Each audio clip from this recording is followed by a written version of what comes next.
Política Pode, podcast do site Política Livre, conversa hoje com o secretário estadual de Direitos Humanos e Justiça, Felipe Freitas. Secretário, prazer grande tê-lo aqui com a gente. Estamos com o Lucas Failassi e com Flávio Sandi aqui para ouvi-lo um pouco sobre os planos aí da secretaria nesses anos que restam do governo Jerônimo Rodrigues e também sobre essa crise de segurança que a gente está vivendo no Estado, mas que parece que não é só do Estado, né? O que é que o senhor tem a falar sobre isso? Bom, primeiro eu agradecer, é bom estar aqui com vocês. Acompanho com atenção o trabalho de vocês, tanto no podcast como no site. Parabenizar aí pelo trabalho. Nós na Secretaria de Justiça temos trabalhado muito no tema da segurança pública, esse é, sem sombra de dúvidas, aquilo que é nossa principal atividade hoje, tentar, junto com a Secretaria de Segurança Pública, construir uma política de prevenção à violência que seja sustentável, que tenha capacidade de incidir nas causas do problema da violência. Mas, paralelamente a isso, nós temos várias outras áreas na secretaria que também temos atuado, né. A secretaria, no governo Jerônimo, teve uma mudança fundamental, ela foi recriada, porque nos governos anteriores a gente tinha uma secretaria que tratava tanto do tema da assistência social, quanto do tema da justiça e dos direitos humanos. O governador Jerônimo decidiu separar as 2 secretarias para que a gente pudesse, na Secretaria de Justiça e Direitos Humanos, se dedicar muito a esse tema da prevenção, mas também olhar para as questões do acesso à justiça, do diálogo com as instituições do sistema de justiça, o Poder Judiciário, a Defensoria Pública e o Ministério Público, e fortalecer as parcerias do governo com essas instituições. Então, isso passou a ser uma prioridade no nosso trabalho, além de um esforço de interiorizar as ações governamentais de acesso à justiça, né. O Brasil tem problemas, que parecem do século passado, mas são problemas atuais, problema de documentação das pessoas, pessoas que não têm documento. Carteira de identidade, carteira De de. registro civil, muitas vezes. Infelizmente, com toda a política que nós fizemos nos últimos anos para a emissão de registro civil, ainda tem pessoas que não têm essa documentação. E o acesso à justiça, em sentido mais amplo, também é muito difícil no Brasil, né. As pessoas, a gente tem a Constituição criou uma instituição para garantir isso, que é a Defensoria Pública, mas mesmo assim a gente sabe que os desafios são grandes para a população acessar a justiça e o judiciário de maneira particular. Então a gente também trabalha muito, né, nesse tema do acesso à justiça junto com essas instituições. E no tema da segurança pública, eu acho que, como você falou na própria pergunta, eu acho que tem um desafio. Primeiro, é um problema nacional, acho que é importante a gente reconhecer isso, né. O comércio ilegal de drogas, de armas, os comércios ilegais, a gente fala muito do de drogas, mas tem outros comércios ilegais de drogas, de arma, de munição, de recursos naturais. Eles criaram, infelizmente, no país um poder muito forte, que disputa territórios, que disputa domínio de territórios e que põe em risco a vida das comunidades. Isso é um problema nacional que aqui na Bahia, pela posição geográfica do estado, inclusive, na rota desses mercados ilegais, enfrenta problemas grandes. Por isso a gente tem uma ação forte de polícia, de repressão a esses crimes, mas tem também um esforço de tentar interromper trajetórias de exclusão e violência nas famílias. Secretário, na avaliação do senhor, o que é que está, na verdade, na base dessa explosão de violência e insegurança no país? Umas pessoas falam que é desigualdade, outras que falam que é impunidade, outras falam que é uma justiça que não funciona, que a polícia prende, a justiça solta, e outras falam exatamente da questão das drogas, né? Quer dizer, dessas facções que trabalham com drogas. O que está na base disso? O que é que está acontecendo? Eu acho que todos esses grupos têm alguma razão, né. Nós da esquerda, durante muito tempo, demos muita importância ao tema da desigualdade social para explicar o problema da violência.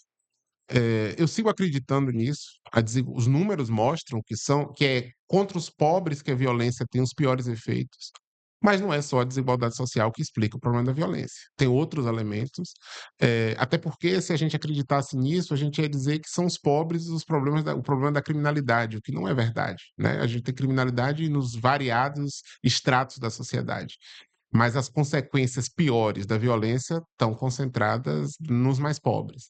Então a desigualdade tem um papel. Mas o principal problema é que a gente, infelizmente, tem no país hoje um crescimento desses mercados ilegais disputando território. Isso eu acho que é o centro do problema. O nosso processo penal, ele alguns dizem que ele é fraco, que é uma justiça branda com os crimes, eu não acho nem que é esse o problema. É que o nosso processo ele é lento. Ele é muito lento. Seja para condenar, seja para absolver, a gente tem um tempo muito longo no nosso processo. Eu não estou falando de suprimir nenhuma instância de defesa, não estou falando em tirar a possibilidade de recurso, só estou dizendo em acelerar os processos para que ela possa ser mais efetiva na vida das pessoas e ter respostas mais racionais. Porque no campo da segurança pública, a gente tem uma certa irracionalidade em alguns debates, né? Tem alguns temas que todo a gente falou muito na pandemia do negacionismo sobre vacina, etc, mas tem um negacionismo também no campo da segurança pública que é muito perigoso, ou seja, a gente tem evidências que uma dada saída não surte efeito e a gente continua apostando nela. Uma delas é aumento de pena, por exemplo. Nada cresceu tanto a punição quanto o tráfico de drogas, por exemplo, nos últimos 30 anos. Pena de tráfico de drogas foi se complexificando, foi aumentando o número de coisas do tráfico, mas o tráfico não cede a isso. Ou seja, a gente tem uma evidência empírica de que esse remédio sozinho não funciona, mas a gente segue apostando na alguma coisa que tem comprovação científica que não é efetivamente o melhor remédio. Quando o melhor remédio, o que a gente já conhece, são as medidas de interrupção dos fluxos financeiros para essas organizações, é cortar esse mercado multimilionário que, inclusive, se espraia em outras áreas da economia, né? Hoje você vê investimento dos grupos criminosos em vários campos da vida econômica e até tentando entrar na política, né? O que nós vimos no Rio de Janeiro, por exemplo, nas investigações da morte da ex-vereadora Marielle Franco, mostra,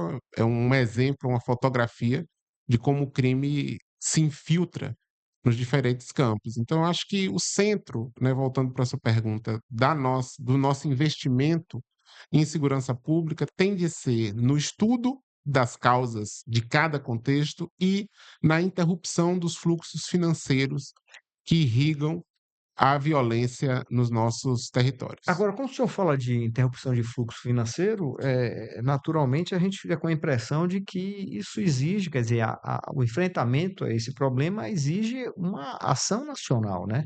E talvez internacional também, não sei, Sem né? sombra de Quer dizer, dúvidas. deixar apenas com a Bahia o enfrentamento disso, me parece que é também enxugar gelo, eu não sei. Eu não- Qualquer estado, claro que tem algumas coisas que são eficazes do ponto de vista local, né? Às vezes nós temos ao longo dos anos exemplos de municípios que fizeram coisas muito importantes na segurança pública, e isso teve um efeito, mas esse é um efeito que tem um prazo de duração. Se você não tiver ao lado disso uma ação nacional organizada, coordenada para enfrentar esse problema, esse efeito não vinga, né? Nos anos 90, a gente teve, por exemplo, em Diadema, se viveu um grande caso ali de homicídios. Se tomaram algumas medidas na prefeitura de Diadema, de limitar o horário de funcionamento dos bares, restringir, qualificar a iluminação pública em determinadas regiões, reforçar a presença da guarda em outras, que surtiu efeito. Esses trabalhos feitos lá nos anos 90 em Diadema vão resolver a violência em Salvador em 2025? É claro que não, porque cada contexto vai mudando. Agora, os efeitos desse trabalho local, eles só podem ser preservados se a gente tiver uma ação do governo federal. A iniciativa do presidente Lula de discutir uma PEC da segurança pública para alterar a norma constitucional e dizer assim, olha, a responsabilidade da segurança pública é de todo mundo, vamos parar com esse jogo de empurra e vamos dividir essas responsabilidades, inclusive entre as próprias polícias, para a gente saber com mais precisão o que é que cada polícia faz, ter normas comuns para o funcionamento das polícias.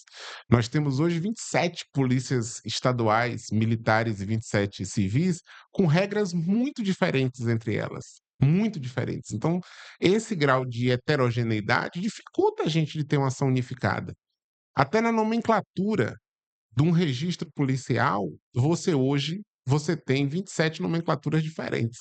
Se você chega numa delegacia para registrar os crimes, eles obedecem a nomes diferentes. Um bota homicídio triplo, que é uma impropriedade, porque na lei não tem assim, o outro é homicídio com agravante. Aí quando você vai comparar para ver o maior e menor, não tem como comparar, porque você está comparando coisas diferentes. Então, estou dando um exemplo bem concreto de uma coisa que, se o governo federal entra, a gente já começa a reorganizar o debate. Então, o governo federal é fundamental no planejamento da segurança pública, no controle das fronteiras, na, na investigação de alto nível dos fluxos de capital para que irrigam os mercados ilegais. Isso eu acho que é fundamental. A gente não consegue, o principal baque que o PCC sofreu nos últimos anos foi na última investigação, que foi feita depois da transferência do Marcola para o sistema federal, patrocinada por uma operação conjunta com o COAF, porque se conseguiu mapear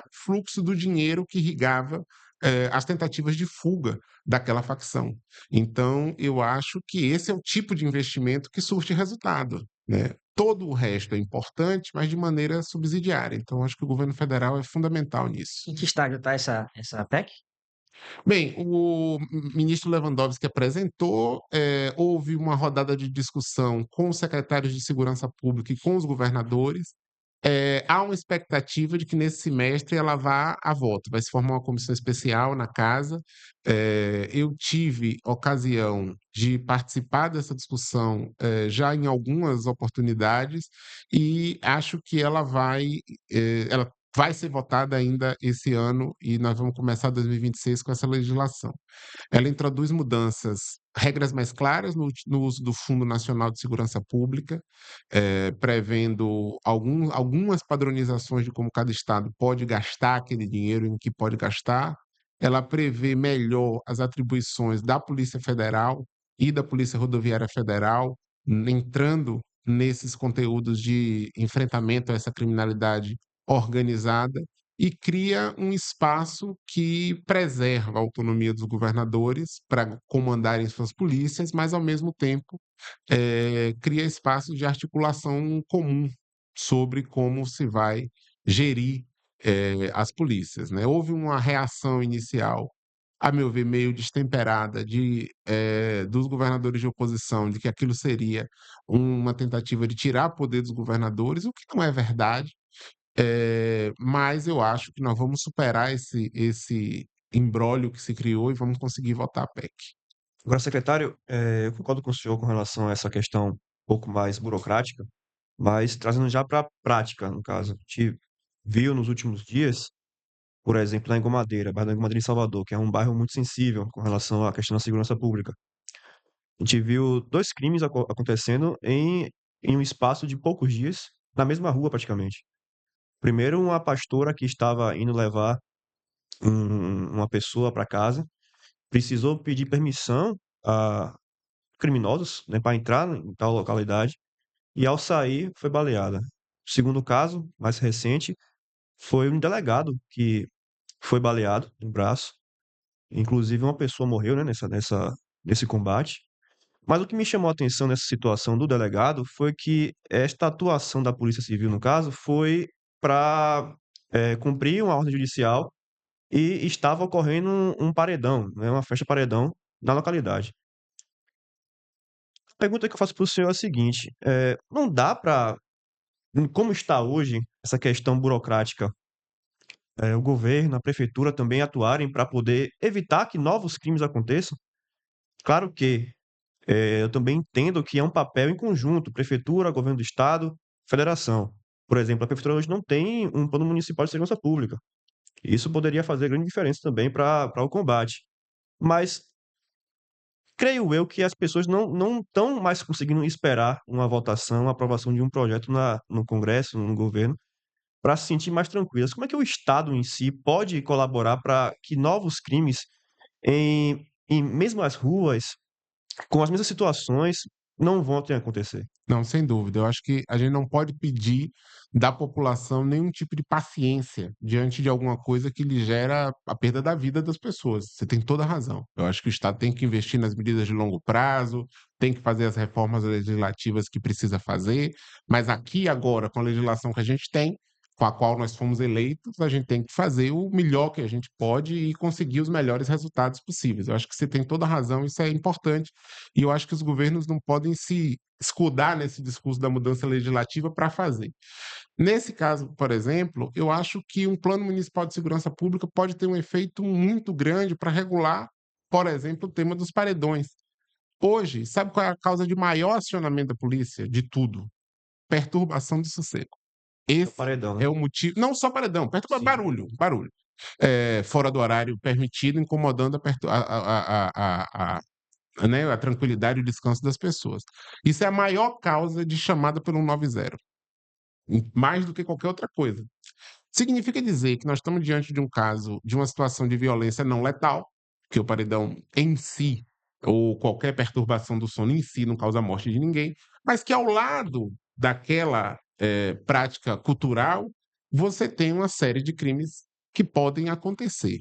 Acho que aqui a gente tem dois temas. Primeiro, ter um cuidado para não criminalizar a diversão dos pobres, a diversão das comunidades, mas ao mesmo tempo nós não podemos ficar indiferente ao fato de que as facções, os grupos criminosos usam sim esses espaços até para poder emparedar ainda mais a comunidade, para praticar seus crimes, para ganhar espaço no imaginário da comunidade e para, com isso, empreender seus projetos de violência. Então, nesse caso em especial, o diálogo com a prefeitura ele pode ser muito produtivo, né? E eu acho que em alguns contextos ele tem surtido bom efeito.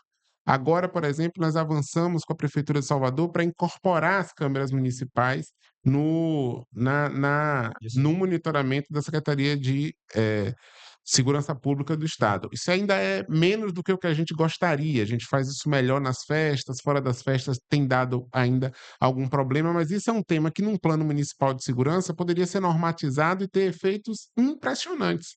Todo mundo sabe que o vídeo monitoramento das cidades tem um papel importante, nem sempre para necessariamente prevenir esse ou aquele crime em particular, mas para gerar um planejamento geral da segurança pública de muito melhor qualidade.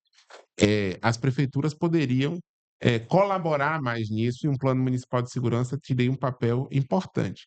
Tem um esforço que o Ministério Público da Bahia está desenvolvendo que eu acho que vai surtir muito efeito no curto prazo. O Ministério Público iniciou um projeto chamado Município Seguro, que abriu nos 417 municípios da Bahia um procedimento para que cada município crie o seu Conselho Municipal de Segurança Pública e aprove o seu Plano Municipal de Segurança Pública. Eu acho que essa capilaridade do Ministério Público, eles já estão em mais de 100 e tem a expectativa, a meta deles é fazer isso nos 417 municípios, é fazer isso em todos os municípios da Bahia. Eu acho que essa iniciativa do Município Seguro vai nos colocar num outro lugar, como foi anos atrás, por exemplo. O Ministério Público decidiu, anos atrás, apoiar a criação dos conselhos tutelares. Hoje, todos os municípios do Brasil têm conselho tutelar. Foi produto, parecia impossível quando começou. Como é que vai ter nos municípios pequenos? Hoje isso se transformou numa realidade. Então, acho que essa iniciativa do Ministério Público da Bahia também vai surtir o mesmo efeito aqui no nosso estado nos próximos meses, e isso vai mudar o patamar da relação do governo do estado com os municípios no planejamento integrado para evitar tragédias como essa que você relatou, que está muito ligada ao ordenamento do espaço urbano, porque isso é fundamental. Se a gente não ordena as cidades, isso vira fonte de violência, porque as disputas pela gestão do espaço público se transformam num caldeirão de ilegalidades que têm consequências trágicas, como essas que você relatou. Agora, secretário, o Flávio falou da situação aqui em Salvador, mas a gente viu aí, nesses últimos 2 dias, imagens de facções ou de pequenas gangues circulando, por exemplo, no município inclusive próximo a uma delegacia ou uma unidade Sim. policial, em Camamu, e a gente tem também ouvido relatos sérios de problemas com a segurança naquela região de Porto Seguro, Arraial, Caraíva, enfim, duas áreas nas quais o turismo para as quais o turismo é fundamental, né? E com impacto na economia do estado.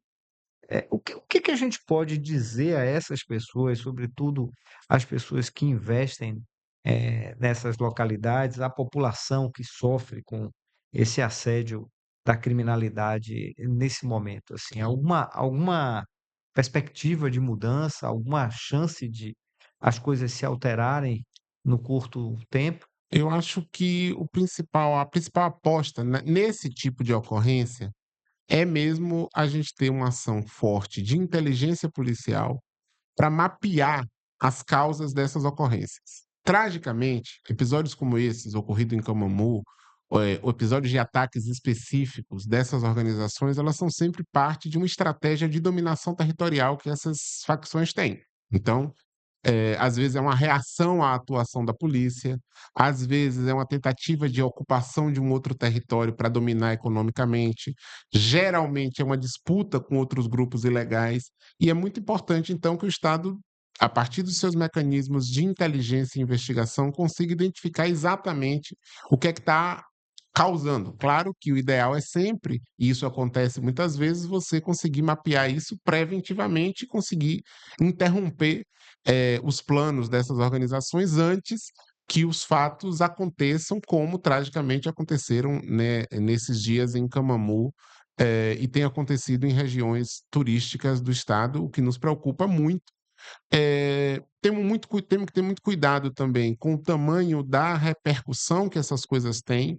É claro, a violência é um problema gravíssimo, nós precisamos estar muito atento a elas, mas às vezes a imagem que nós temos é sempre hiperlativizada, porque é muito assustador mesmo, com razão, as pessoas ficam de fato assustadas. E aí parece que isso é uma coisa generalizada no Estado, quando na prática são episódios graves, repito, episódios preocupantes, num número sempre perturbador para quem está na administração pública, mas é preciso também calibrar, dosar essa nossa perplexidade para ela não produzir um pânico desnecessário, porque também esse pânico ele é um mau conselheiro, né? A gente não pode negar a realidade, mas também não pode se desesperar para além daquilo que é necessário para tomar as medidas cabíveis. Então, o que está acontecendo ali tem a ver com essas disputas dessas facções, desses grupos criminosos.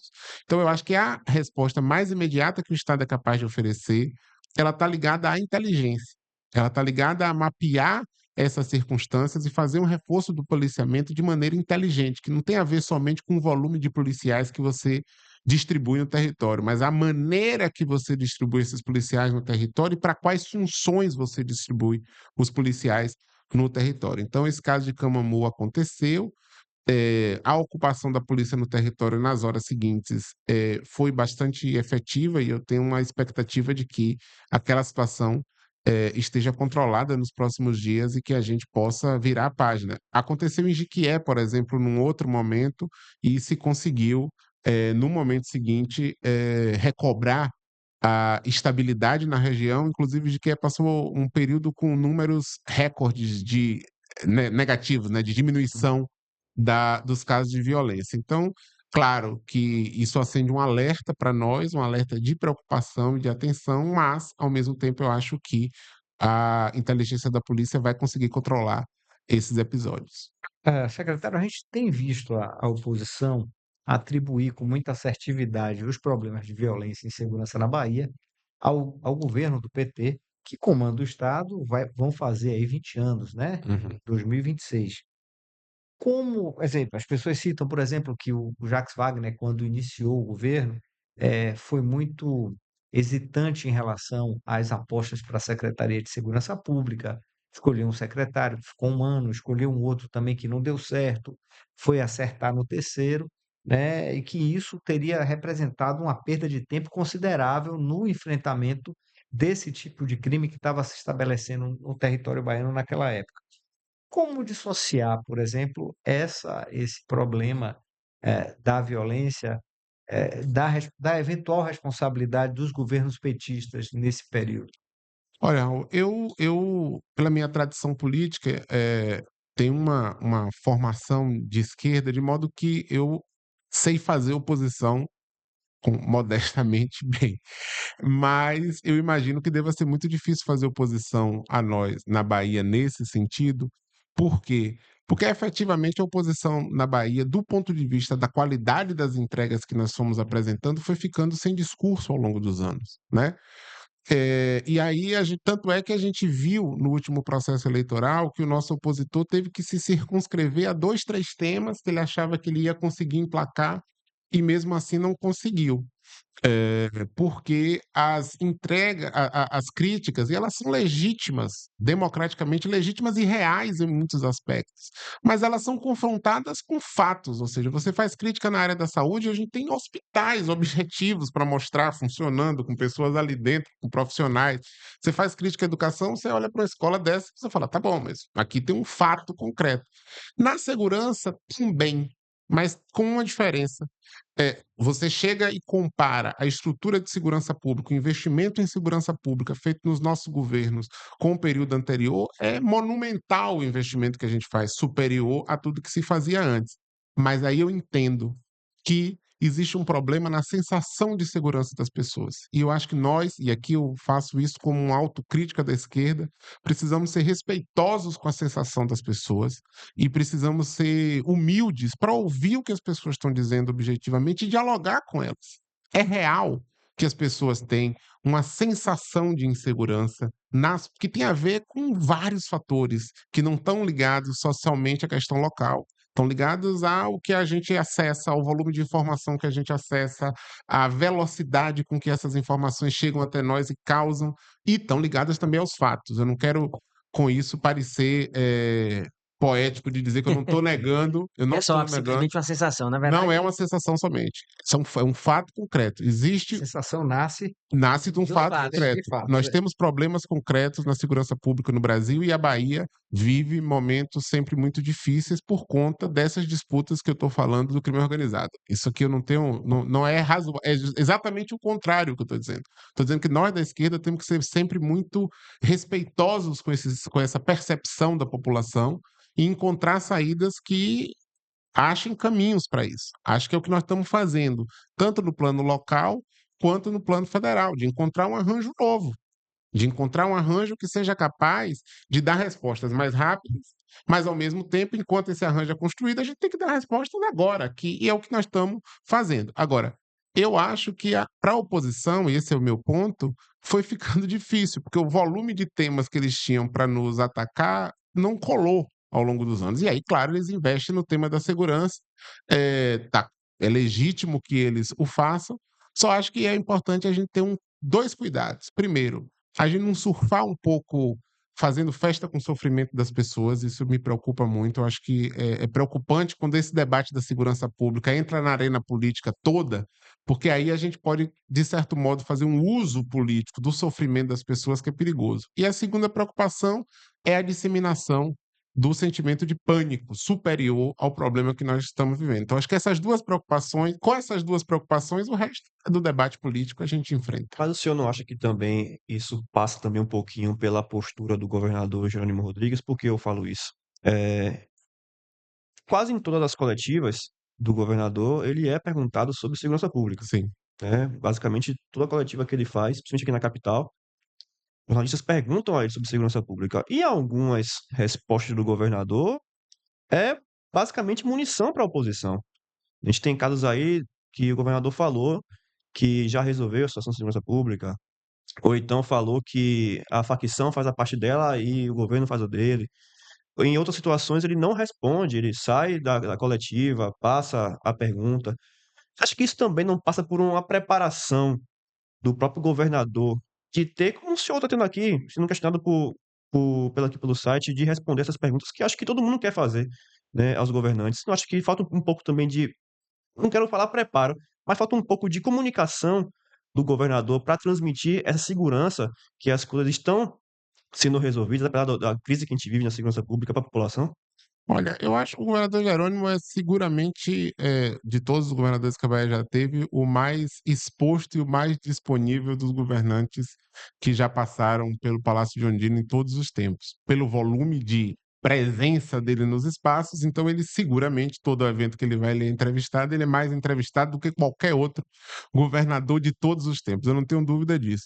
O tema da segurança pública, óbvio, vai ser sempre um tema presente. Eu acho que o governador vai administrando ali as respostas, mas ao mesmo tempo fica sempre muito angustiado, e eu entendo isso, porque às vezes esse tema toma conta da pauta de um modo tal que a gente não consegue falar também das outras coisas, entendeu? Então acho que é um pouco das vezes que eu já assisti, um pouco dessa angústia de não conseguir falar das outras coisas. E aí ali, às vezes, no calor da entrevista, sai uma resposta ou outra que pode não agradar uma parcela da população, que possa parecer menos gentil do que tradicionalmente o governador é. Repito, é o governador mais exposto e é o governador mais gentil.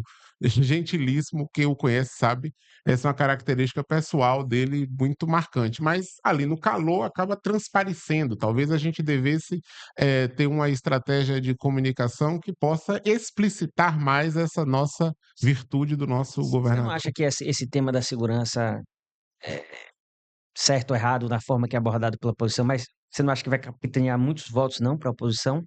Sempre sim, acho que faz parte do jogo democrático, sempre por isso que eu estou dizendo, só sobrou um assunto para a oposição É porque me parece que seja bater. um tema E que esse é é um assunto sensível muito importante, mas sobre o qual nós temos conversa para fazer.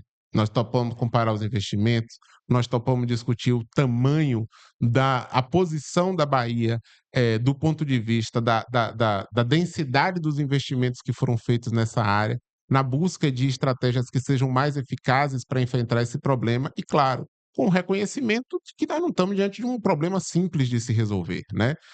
Quem tiver dando resposta de que bate na mesa e resolve o problema da segurança pública está mentindo, porque não é assim que se faz. Segurança pública é sim um tema difícil e a gente precisa ter investimento sim de longo prazo, em muitos casos, isso gera angústia legítima nas pessoas. Nós não podemos ficar pedindo que as pessoas esperem a solução chegar, temos que resolver aqui e agora. Eu acho que essa é a peleja de todos os dias do secretário de Segurança Pública, do governador e das polícias. Eu ia tocar nesse ponto, secretário, né? O senhor é secretário de Justiça, é natural que esse tipo de assunto também domine qualquer pauta envolvendo o senhor, mas o Estado, como outros da Federação, tem um secretário de Segurança Pública. Esse bate-bola entre o senhor e ele tem ocorrido, é frequente? Enfim, o senhor reputa a Secretaria de Segurança Pública como uma secretaria efetiva do governo estadual? Eu não tenho dúvida, eu acho que foi uma excelente escolha do governador Jerônimo, o secretário Marcelo Werner. Eu acho que é um secretário muito técnico, muito disponível para atender a população, todo mundo é atendido e recebido por ele, os profissionais, as associações policiais, a imprensa, todo mundo é atendido exaustivamente pelo secretário, e entre nós, no governo, tem um campo de debate muito fértil, né? Eu mantenho com o secretário Werner seguramente uma agenda diária de trabalho em torno dos nossos temas, superando inclusive um antagonismo hipotético entre a agenda dos direitos humanos e Sim. a agenda da segurança pública. É claro que muitas vezes as visões no campo da segurança pública esbarram aqui e ali com a agenda dos direitos humanos, mas eu acho que a qualidade técnica e o compromisso democrático do secretário Marcelo tem ajudado a gente a dirimir qualquer tensão e conduzir isso de maneira muito fraterna, eu diria. Como é que o senhor avalia a questão da letalidade policial aqui no estado? A gente vê que os índices envolvendo esse tópico são elevados, acredito que no país todo, mas a gente viu recentemente, eu acho que você citou, né, Flávio, o caso de Engomadeira, um trabalhador que foi morto, inclusive pelas costas, muito Foi uma recentemente, jovem, né? uma Tem 20 e jovem poucos anos. que foi morta na frente de casa. Como é que o senhor avalia esses índices aqui na Bahia? Olha, eles são preocupantes, sem sombra de dúvidas. Tanto é verdade que nós temos buscado adotar medidas que corrijam, eh, que qualifiquem mais a atuação policial e que reduzam o caso de ocorrências com mortes. por parte da polícia. Uma primeira estratégia importante é o investimento nas corregedorias das polícias e na corregedoria da Secretaria de Segurança Pública, para que a gente possa ter segurança de que o trabalho policial não está fazendo uso excessivo da força, não está sendo desmedido, não está sendo impreciso naquele caso. Porque é claro que a gente sabe que o policial é o profissional que tem o uso da força como sua matéria de trabalho. Então, é sabido que haverá casos nos quais nós vamos ter sim eventos trágicos com morte, mas a gente precisa saber se essa ação se deu na legalidade ou fora dela. Então, esse é um primeiro investimento. A Bahia atendeu ao reclamo nacional para a aquisição de câmeras corporais nas fardas dos policiais como um mecanismo importante de transparência, né? O número, muitos dizem, mas o número é pequeno. É o segundo maior, depois de São Paulo, o maior número de câmeras que tem em funcionamento é do estado da Bahia, de todo o Brasil, ainda hoje. A gente acha que é importante ampliar e estamos trabalhando para ampliar esse número e diversificar nos diferentes grupamentos policiais, E ou seja, qual tem sido o resultado, secretário, nós dessa temos, política? do primeiro para o segundo ano do governo Jerônimo, a gente teve uma redução do número de. Pela primeira vez, depois de um longo período de crescimento, a gente teve uma redução do número de mortes pela polícia, inclusive nos territórios nos quais as câmaras estavam sendo utilizadas.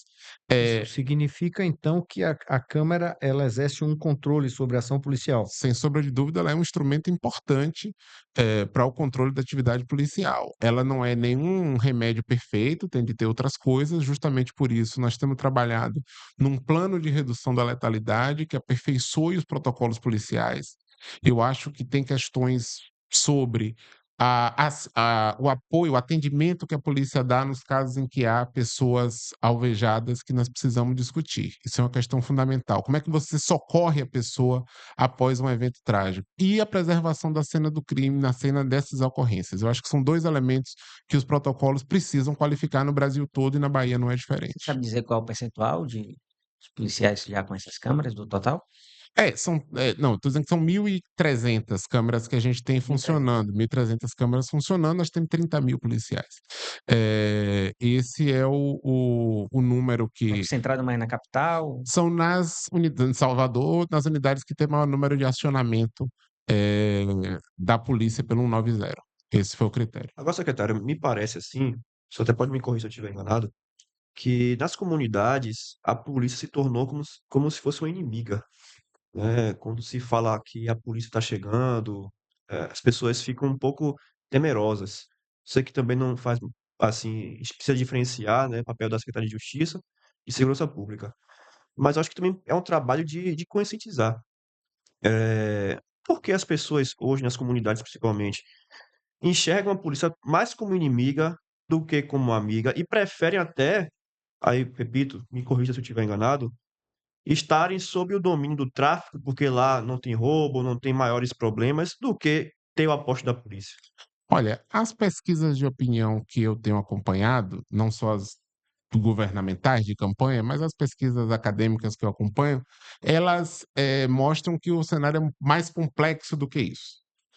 Existe um grau alto de reconhecimento da polícia nas comunidades populares em todo o Brasil, e na Bahia não é diferente. A polícia segue sendo uma instituição muito valorizada nas comunidades.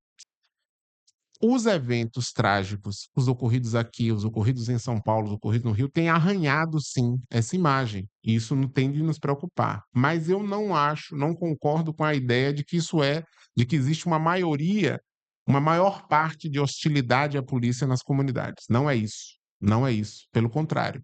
A polícia, ela, com todos os seus problemas, e eles todos têm de ser discutidos e tratados, ela segue sendo uma instituição bastante reconhecida nas comunidades, né? Inclusive, em alguns contextos, até sem qualquer crítica aos eventuais excessos. Claro, porque assim, por que eu pergunto isso? Só para complementar, voltando para Madeira, no caso, teve a situação da jovem que foi baleada e morreu, Sim. infelizmente, né? E se fala muito que foi a polícia a bala partiu da polícia. E aí depois houve uma manifestação muito grande no bairro, né? Fecharam a rua e tal. E a gente teve também, nessa semana, dois fatos, um do delegado e um da pastora, onde provavelmente né, fruto da questão do poder paralelo, no caso, e não foi feito nenhum tipo de manifestação por parte da população. Assim, eu fico me perguntando, por que então isso? Por que então? Foram vidas ao mesmo tempo perdidas, né? Claro que a pastora, né, continua na UTI e tal, não faleceu, mas foi um caso muito grave também. E por que a população se comporta diferente nessas Eu situações? acho que são graus de percepção diferentes mesmo, de como é que as pessoas se são capazes de aí uma questão mais complexa que diz respeito ao que é capaz de mobilizar as pessoas. Eu não acho que tem a ver com as pessoas não serem sensíveis e solidárias ao policial que foi vítima. Eu acho que tem a ver com o que é que as mobiliza para ir para a rua. Quando uma pessoa, um adolescente da comunidade, eu tive com a mãe dela, daquela jovem da Engomadeira, eu e o secretário Werner tivemos com ela. Aquele relato, ele tem um peso de mobilização muito forte, não tem como negar isso. Eu não sei se no caso nesse outro caso, não tem a ver com a indignação, eu acho que a indignação é a mesma por parte da população, mas o comportamento muda, porque de fato a realidade muda. Agora, a gente precisa se concentrar, e eu acho isso muito importante, de que claro que as realidades que a polícia vive para ir para a rua, elas são muito complexas. A gente tem, por exemplo, um aumento do número de viaturas que foram alvejadas nos últimos anos, porque nós estamos enfrentando um crime organizado que vai para o confronto com a polícia, que atira contra os policiais. O número de viaturas alvejadas na frente, nos vidros frontais, ou seja, são tiros para matar, é muito alto. Toda semana nós temos viaturas que são alvejadas nas comunidades. Significa dizer que tem sim uma estratégia dos grupos faccionais de irem para cima das autoridades policiais, o que aumenta o confronto, o que não justifica o uso excessivo da força, não justifica ilegalidade. É sempre muito difícil equilibrar essas coisas. E o poder público tem que encontrar mecanismos de tecnologia, inclusive, para poder calibrar essas coisas. Mas eu acho que a gente também tem de ter muita sensibilidade com os profissionais que atuam nesse contexto, porque também não são contextos fáceis, né? Ontem a polícia publicou, na sexta-feira a polícia publicou uma portaria que institui como procedimento que os policiais que se envolvem em atividades com confronto armado com vítimas precisa passar por um programa, podem passar por um programa de acompanhamento psicológico. Eu acho isso um passo muito importante, no sentido de reconhecer a complexidade do que está acontecendo ali e dizer, olha, precisamos ter um tipo de apoio a esse profissional que seja capaz de identificar se ele está de fato em condições de voltar para a rua, quais foram os contextos nos quais aquela ocorrência se deu, para que a gente consiga ter mais qualidade no trabalho. Então, acho que é um exemplo, estou dando um exemplo concreto da última sexta-feira, semana passada, que alterou o procedimento para poder fortalecer o apoio aos profissionais, no sentido de uma melhor atuação. Outra coisa é a aquisição de outros instrumentos. A polícia muitas vezes tem apenas a arma de fogo como instrumento, o que não é a melhor prática. O ideal é que o policial tenha sempre outros meios anteriores. Às vezes, se o policial tivesse um teaser daquelas armas de mobilização, se ele A guarda tivesse normalmente tem, né? um outro meio não letal, menos letal, ele poderia incidir naquele caso sem ter causado uma morte naquele contexto e desenvolver seu trabalho. Então, todos esses são investimentos, nós aumentamos muito a aquisição de instrumentos não letais para poder ter uma diversificação das possibilidades do uso da força pela polícia, mas é claro que isso é sim um problema e eu acho que a gente tem de olhar para ele com a gravidade que ele tem, com a complexidade que ele tem, sem paixões de não tem inocentes e culpados, todos nós na sociedade somos responsáveis por desafios sérios, que demandam,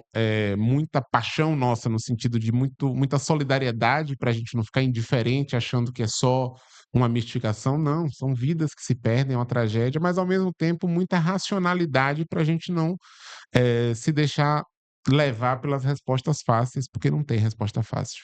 Secretário, o senhor enfrentou, pelo menos no início do ano, algumas questões sérias relacionadas a invasões de terras, envolvendo inclusive os indígenas aqui da Bahia, né?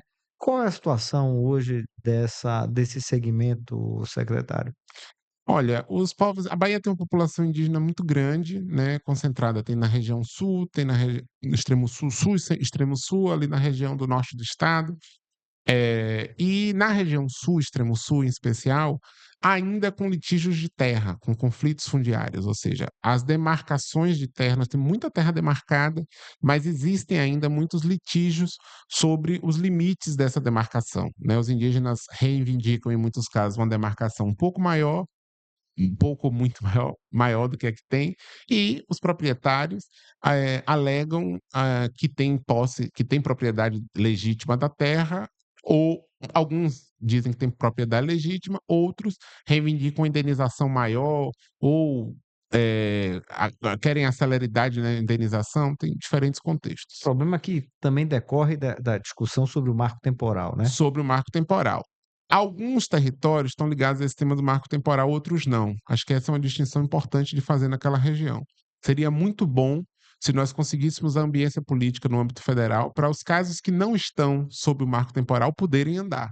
Porque nós temos casos que não estão sob a regra do marco temporal, ou seja, passariam mesmo com a regra do marco temporal e que seguem todas elas com as suas demarcações paralisadas. Isso é um desafio grande, porque se a gente conseguisse avançar as que não estão, a gente já aceleraria o processo de pacificação ali naquele território. Então, eu conheço muito bem aquelas comunidades, aquelas lideranças indígenas, todas do extremo sul, eu as conheço da luta política, muitas delas, e conheço ali mulheres e homens muito dedicados à subsistência das suas famílias, à proteção dos seus territórios, à preservação da natureza.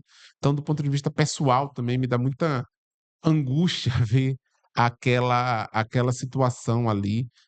Nosso governo fez seguramente o maior investimento da história de todos os estados da federação, eu afirmo aqui sem qualquer dúvida, em política para os povos indígenas, escolas indígenas, UBSs indígenas, é uma coisa muito grande, assim, não há paralelo em nenhum estado, nenhuma unidade da federação chega perto do tamanho do investimento que foi feito na Bahia, mas isso tudo fica sendo sombreado, fica invisibilizado por conta do conflito, porque o Agora são conflito só índios mesmo? Porque assim, eu vi uma operação da polícia, das polícias como um todo, lá em Teixeira de Freitas, no extremo sul da Bahia, onde foram apreendidos armamentos assim pesados, né? Uhum.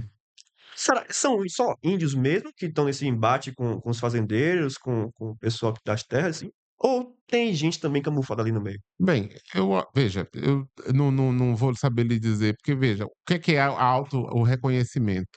A gente pode ter pessoas indígenas que estejam envolvidos em ilícitos, elas não deixam de ser indígenas por conta disso. Outras pessoas indígenas que não estão envolvidas em ilícitos. Estou dizendo aqui, a maior parte daquelas pessoas que estão ali, seguramente são pessoas sérias, trabalhadoras que não estão envolvidas em ilícito.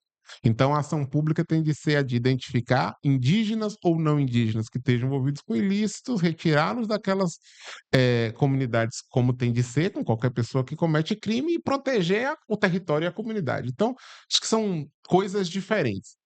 Tem um avanço, sim, do tráfico de drogas nos territórios indígenas, e tudo que os indígenas mais querem é tirar o tráfico de drogas de lá. Tudo que os indígenas mais reivindicam é que se faça operação policial, que haja operação policial para proteger o território, né? Retirar, inclusive, as armas ilegais, a munição ilegal e garantir a paz ali naquele território. Mas sem a demarcação, tudo fica confuso, fica difícil a atuação pública ali naqueles territórios, porque enquanto a gente tem um contexto de insegurança jurídica, a proteção daquelas comunidades vai sendo prejudicada. Então, o que é que nós temos defendido? Nós estamos seguindo na nossa ação de fazer política pública, escola, água, investimento em saúde, investimento em educação de nível superior também, favorecendo a vinda de indígenas para participar dos cursos de nível superior. Tudo isso a gente segue apostando nessa estratégia. Criamos um grupo, no caso do Extremo Sul, que tem monitorado e dialogado tanto com os produtores rurais quanto com os indígenas, no sentido de tentar algumas medidas de pacificação, de conciliação, enquanto a decisão judicial não vem, enquanto uma decisão definitiva sobre os territórios não vem. Então, tentar regular, às vezes é acesso a uma aguada para poder. Às vezes é o acesso a uma água que resolve um problema ali, às vezes é a passagem por uma estrada que gera o motivo da confusão. E a gente vai tentando mediar na medida do que é possível, uma parte não é possível mediar, porque só decisão judicial mesmo, e seguimos firmes junto ao governo federal para que haja a demarcação, porque a demarcação é o que vai definitivamente permitir que a gente dê o passo seguinte de eh, garantir a paz ali naquele território. Sem isso, a gente vai continuar vivendo uma pressão muito grande. O governo federal está colaborando conosco com a Força Nacional, que ajudou a repor ali a legalidade em algumas regiões, mas claro que não tem tempo tranquilo não, ali a gente segue acompanhando de muito perto, o conflito. Nós temos um programa de proteção de defensores de direitos humanos, que nós temos dezenas de indígenas ameaçados pela sua atividade de defesa dos direitos humanos. Então a gente acompanha essas pessoas com muita atenção, porque é nosso dever tomar as medidas necessárias para garantir a vida dessas pessoas e que se encontram ameaçadas porque lutam pelos seus direitos. Então, temos um trabalho ali muito longo e complexo naquela região. Secretário, a gente já está avançando aqui no nosso horário, e eu acho que a gente não poderia deixar de abordar a questão do PT, né, que elegeu, inclusive, seu novo presidente estadual, agora elegeu também seus presidentes municipais, onde tem representação aqui no estado.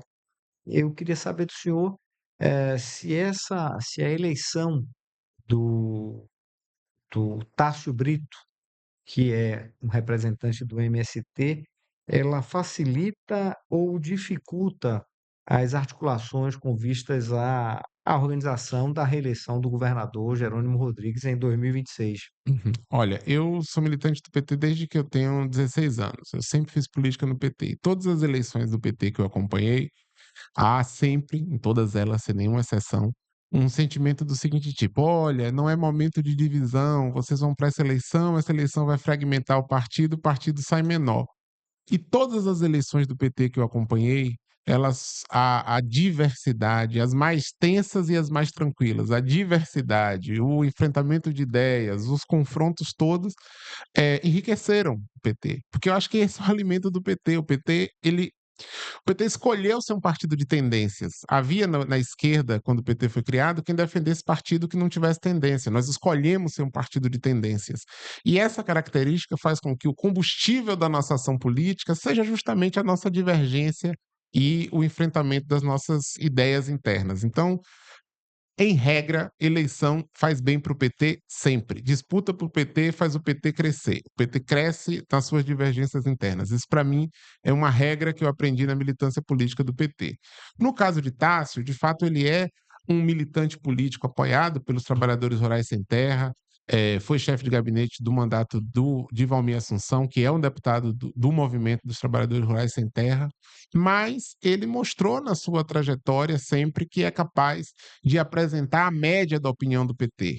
A opinião do MST é uma opinião muito importante dentro do PT, nós nos orgulhamos muito de sermos representantes desse ponto de vista, mas é claro, senão a gente não teria tantas tendências, que essa opinião para o presidente do PT ela vai ser sempre mediada pelas outras opiniões que transitam no partido, a opinião do movimento estudantil, a opinião dos pequenos empresários, a opinião do setor do grande capital que dialoga conosco. Nós somos um partido de trabalhadores, então a nossa vocação é de representar, sim, os interesses da esquerda nos espaços públicos. Mas, é claro, e nós temos mais de 20 anos, né, ocupando posto, disputando o poder nacional, a gente não faria isso se a gente não tivesse capacidade de dialogar com o centro, dialogar com o setor produtivo, dialogar com o capital financeiro. E Tássio é, assim como da minha geração, alguém que vai ser capaz de representar essa média. Sempre é assim, e eu acho que ele, quando ele participou de 2 processos eleitorais na condição de tesoureiro do PT, na gestão, portanto, de uma parte importante da estratégia eleitoral nossa.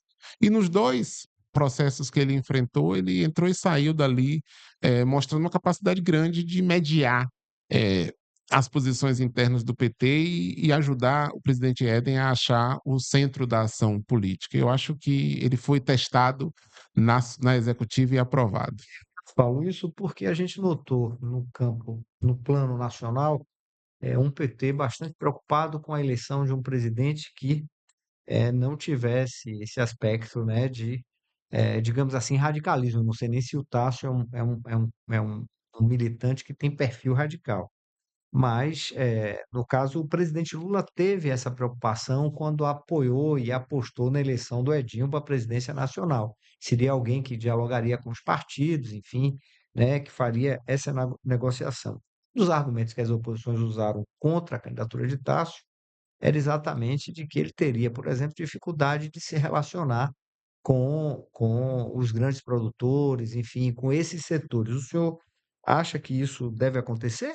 Tássio é um jovem de classe média que entrou na luta política pelo movimento estudantil, que está longe de ser um movimento de classe, vamos chamar assim, é um movimento que reúne diferentes classes sociais, que participou da direção da União Nacional dos Estudantes, que tem, historicamente, do União Brasil aos partidos de esquerda, todos na sua direção, historicamente. Então, ele entra para a política no ambiente da diversidade.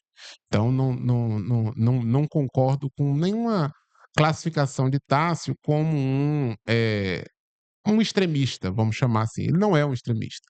Mas Tássio e Edinho têm uma coisa em comum. Ambos são radicalmente petistas, ou seja, são radicalmente bons intérpretes daquilo que o PT quer apresentar como sua posição média para a sociedade. O presidente de um partido, ele não representa, não se autorrepresenta, ele tem de representar a opinião média do partido.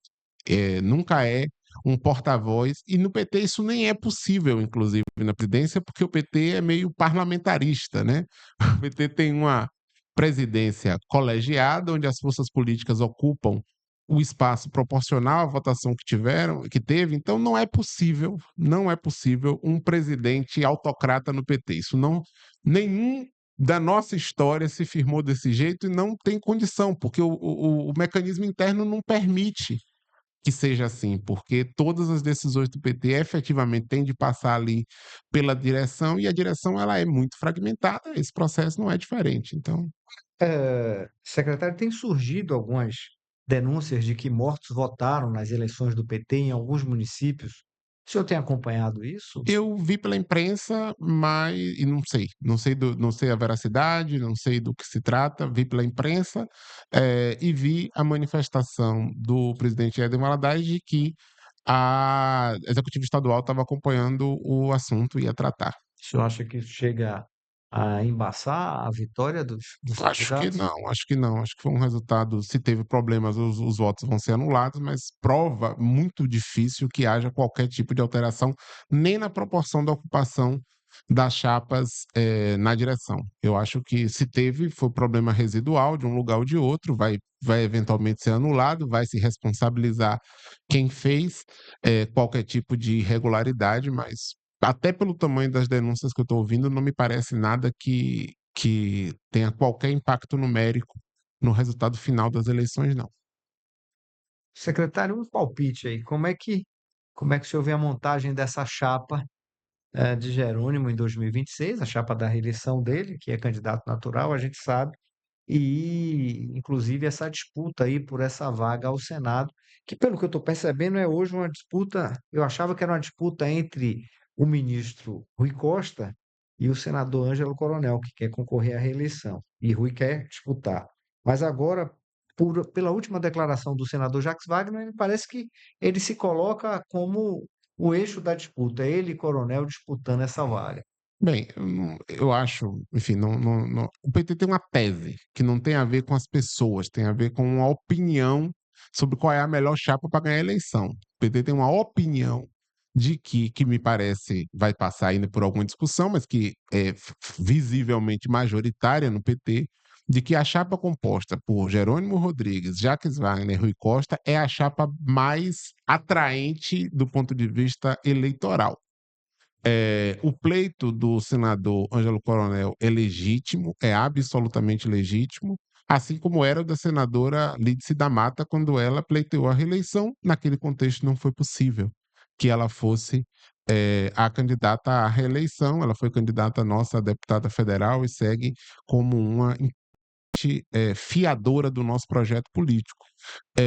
Vai acontecer a mesma coisa agora? Eu não sei te dizer qual vai ser o desfecho dessa história. Eu sei qual é a nossa opinião hoje. Hoje o PT entende que a melhor chapa é essa. Nós já tivemos um momento Rui e nós já tivemos um momento, por exemplo, que agora nós temos 2 senadores do PSD. Nós teríamos 2 senadores do PT. Não tem novidade nenhuma. Nós não estamos tendo 2 senadores do mesmo partido na nossa aliança pela primeira vez e nós não estaríamos tendo uma reeleição interrompida, vamos chamar assim, pela primeira vez. Então, são 2 fatos não inéditos do debate. Você acha que uma chapa formada majoritariamente por 4 petistas eh, não deveria ter sido apresentada num momento em que o partido tivesse no auge realmente? O senhor acha que o partido está no auge hoje ou o partido está administrando?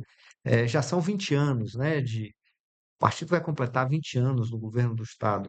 É o momento para esse tipo de proposta? Não seria um momento, na verdade, de agregar mais aliados e parceiros para fortalecer esse processo de reeleição do governador Jerônimo? É que eu acho que essa chapa, uma chapa com essas 3 pessoas, com pessoas com um recall eleitoral como esse, é a chapa mais atraente para agregar mais, exatamente a sua tese. Porque eu acho que na conjuntura que nós temos, os nomes que são mais atraentes para a gente poder formar a maior aliança é justamente essa. É porque a política não é uma linha reta, ela é complexa mesmo. Não necessariamente é nas vagas da chapa majoritária que você compõe a atratividade para os partidos da chapa que você está apresentando, mas é na viabilidade eleitoral, ou seja, é a chapa que tem maior viabilidade eleitoral que tem a maior atratividade política. E neste caso, então essa é a discussão. Então a discussão não é de quantos partidos você acomoda na chapa majoritária, não é essa a discussão. A discussão é qual é a chapa mais viável para ganhar a eleição. Do nosso ponto de vista, hoje, nós consideramos que esses 3 nomes são nomes não desprezíveis, vamos chamar assim, com muita moderação, para o embate. Então, acho que o meio político que nos apoia tenderá a formar um entendimento majoritário nesse sentido. Mas não vai ter goela abaixo, não vai ter ordem de cima para baixo, não vai ter decisão do governador se impondo sobre os partidos. Os partidos vão sentar, vão conversar, vão ser várias rodadas de negociação até se chegar a bom termo. Se esse bom termo não se estabelecer em torno desses 3 nomes, não vão ser esses 3 nomes. Hoje, nós consideramos que esses 3 nomes reúnem as melhores condições. Agora, você acha que passa esses 3 nomes também, não só pelo fato de ganhar a eleição, mas também de dar uma segurança maior ao governo federal em caso de reeleição de Lula também no Senado? Por que eu digo isso? O senador Ângelo Coronel é da base do governo, mas sempre se manifestou um pouco independente, né? Assim, no Senado Federal. Não é um nome que talvez o governo conte para votações importantes. Talvez essa imposição, vamos dizer assim, do nome de Rui Costa e do Wagner também tenha essa pretensão de segurança para o governo a partir de 2027 lá no Senado Federal? Eu não trato desse ponto de vista de imposição ou de desconfiança. Acho que não são bem esses os termos. Eu acho que é o contrário. Tem muita estabilidade com pouco esses 3 nomes. Eu estou dizendo com isso que tem instabilidade com o senador Ângelo Coronel? Não. Eu só estou dizendo que essa composição com os 3 gera muita estabilidade, muito conforto político, muita possibilidade de vitória, muita coerência com as trajetórias de cada um. Eu acho que o ministro Rui, após a sua passagem pela Casa Civil, acumulou, vamos dizer assim, os requisitos necessários para ser o nosso representante numa chapa no Senado Federal. Eu acho que o senador Wagner ainda tem a contribuir após o seu mandato, ainda há o que ele possa fazer de novidades para nós como senador da República. E o governador Jerônimo, para mim, reúne os elementos para a reeleição. Então, eu acho que tem uma certa. Eu vejo com muito mais naturalidade do que como imposição. Se tivesse 4 vagas, eu não teria dúvida de que o senador Ângelo Coronel estava assegurado. O negócio aqui não tem. Aí Será? a gente Será? arruma Tenho minhas dúvidas, viu, o secretário? melhor arranjo. Secretário, muito obrigado. O fato de o senhor ter atendido aqui nosso convite para participar do Política Pode. Eu agradeço a Flávio, a Lucas. Fico extremamente feliz de poder ter conhecido o senhor melhor aqui hoje, visto que, como muitos dizem, é um dos quadros mais jovens e preparados do governo Jerônimo. É bom a gente, enfim, poder dialogar com quadros como o senhor. Agradeço imensamente o fato do senhor ter vindo aqui e deixo as portas abertas para quando o senhor quiser retornar. Seguramente, o senhor já disse que não vai ser candidato a deputado federal, mas que vai trabalhar na coordenação da reeleição, da campanha de reeleição do governador Jerônimo Rodrigues. Então, isso significa que a gente vai ter muito o que conversar aqui daqui até lá. Sem sombra de dúvidas. Eu agradeço muito o convite. Eu gostei muito de ter conversado com vocês. Como eu disse no começo, eu acompanho com muita atenção o trabalho de vocês no Política Livre, aqui no podcast. Acho que vocês dão uma contribuição importante para o debate público e quero voltar várias vezes. É só me chamar que eu virei com prazer. Obrigado. Obrigado.